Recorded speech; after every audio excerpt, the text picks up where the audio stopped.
Assalamualaikum warahmatullahi wabarakatuh. Alhamdulillah puji syukur kita ucapkan atas kehadirat Allah Subhanahu wa taala yang mana telah memberikan kesehatan dan kesempatan pada saya sehingga dapat mempresentasikan hasil makalah yang telah saya bikin dalam bentuk PowerPoint ini. Baiklah, perkenalkan nama saya Alek Putra dengan NIM 21042110. Saya pada mata kuliah Manajemen Risiko dan Kebijaksanaan pada materi berikut ada beberapa materi yang akan saya jelaskan pada video ini. Yang pertama yaitu konsep pengurangan risiko dan ketahanan bencana. Yang kedua ada perencanaan kontingensi. Dan yang ketiga yaitu ada Sendai Framework. Materi pertama yaitu pengurangan risiko dan ketahanan bencana.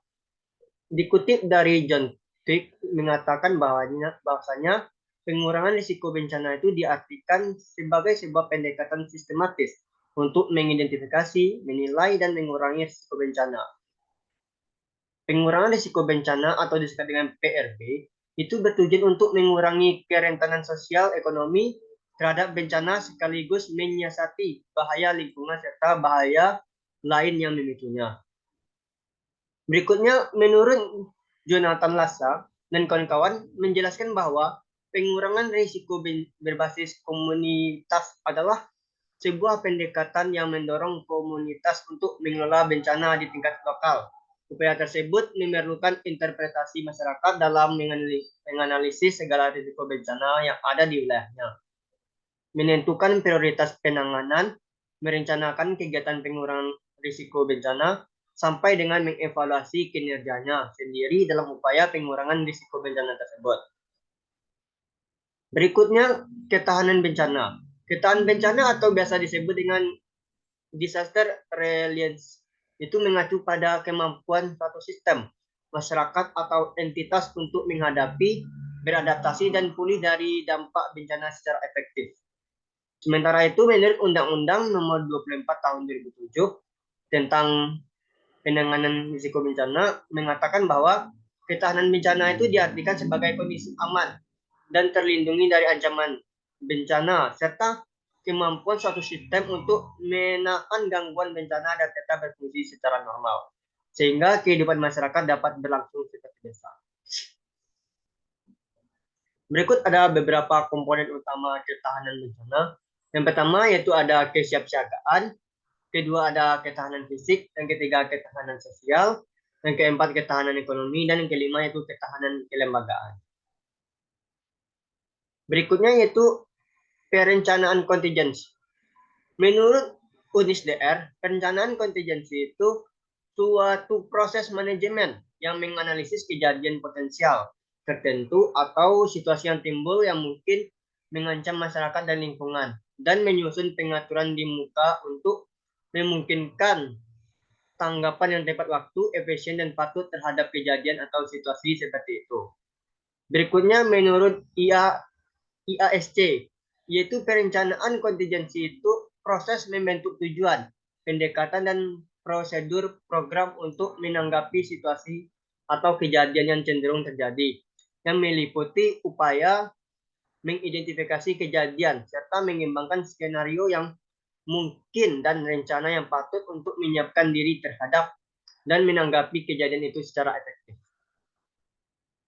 Sementara itu, menurut Federasi Internasional, berdasarkan kejadian tertentu atau risiko yang diketahui pada tingkat lokal, nasional, regional, dan global, misalnya seperti gempa bumi ataupun banjir, atau wabah penyakit untuk membentuk prosedur operasional bagi tanggapan, berdasarkan kebutuhan dan kapasitas sumber daya yang diperkirakan guna memungkinkan tanggapan yang tepat waktu, efektif, dan patut. Sementara itu, menurut BNPB mengatakan proses perencanaan ke depan dalam keadaan tidak menentu, di mana skenario dan tujuan disepakati, tindakan teknis dan manajerial ditetapkan, serta sistem tanggapan dan pengarahan potensi disetujui bersama untuk mencegah atau menanggulangi secara lebih baik keadaan dan situasi darurat yang dihadapi. Nah, itulah 4 definisi mengenai perencanaan kontingensi menurut berbagai organisasi yang ada di baik tingkat di Indonesia maupun di dunia. Berikut adapun tujuan dari perencanaan kontingensi itu. Yang pertama dikutip dari IASC mengatakan tujuannya yaitu untuk meningkatkan kualitas tanggap kemanusiaan dan untuk meningkatkan efektivitas, kepatutan dan ketepat waktuan di dalam tanggap darurat. Dan menurut Federasi Internasional, tujuannya yaitu membuat operasi bantuan kedaruratan bisa dilakukan secara tepat waktu dan efektif. Yang kedua, membantu dalam membangun harapan yang realistis untuk meningkatkan kualitas tanggap kemanusiaan. Yang ketiga, yaitu meningkatkan efektivitas, kepatutan, dan ketepat waktuan di dalam tanggap darurat.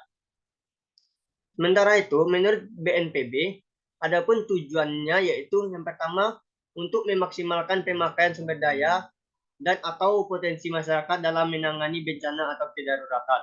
Yang kedua, menurut BNPB, rencana kontingensi itu lebih tepat bagi bencana dengan skala besar, yang menyedarkan bahwa bencana dengan skala kecil tidak mesti membutuhkan perencanaan kontingensi.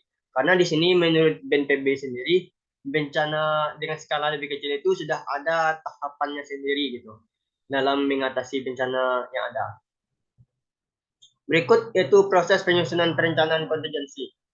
Nah, menurut IASC, yang pertama prosesnya itu menyiapkan dan menyelenggarakan proses perencanaan kontingensi. Yang kedua, analisis bahaya dan risiko, penyusunan skenario, pengembangan asumsi perencanaan. Yang ketiga, menentukan tujuan dan strategi tanggapan. Yang keempat, menentukan pengaturan manajemen dan koordinasi untuk tanggap kemanusiaan. Yang kelima, mengembangkan rencana tanggapan. Dan yang keenam yaitu menerapkan kesiapsiagaan. Sementara itu menurut Federasi Internasional, adapun prosesnya yang pertama itu penyusunan rencana bencana kelembagaan, dan yang kedua itu analisis bahaya dan risiko, penyusunan skenario, pengembangan asumsi perencanaan. Dan yang ketiga yaitu identifikasi dan pengarahan sumber daya. Yang keempat itu peringatan dini, sistem peringatan dan pemicu. Yang kelima saling bekerjasama dan komunikasi. Yang keenam itu ada tanggung jawab di antara sektor-sektor. Sementara itu menurut BNPB, adapun prosesnya yang pertama analisis risiko, asumsi kejadian, pengembangan skenario, identifikasi kejadian dan strategi, analisis kesenjangan, perumusan rencana ke depan, dan pengesahan dan pengaktifan dari sebuah rencana. Nah, kita masuk ke materi yang ketiga, yaitu mengenai Sendai Framework.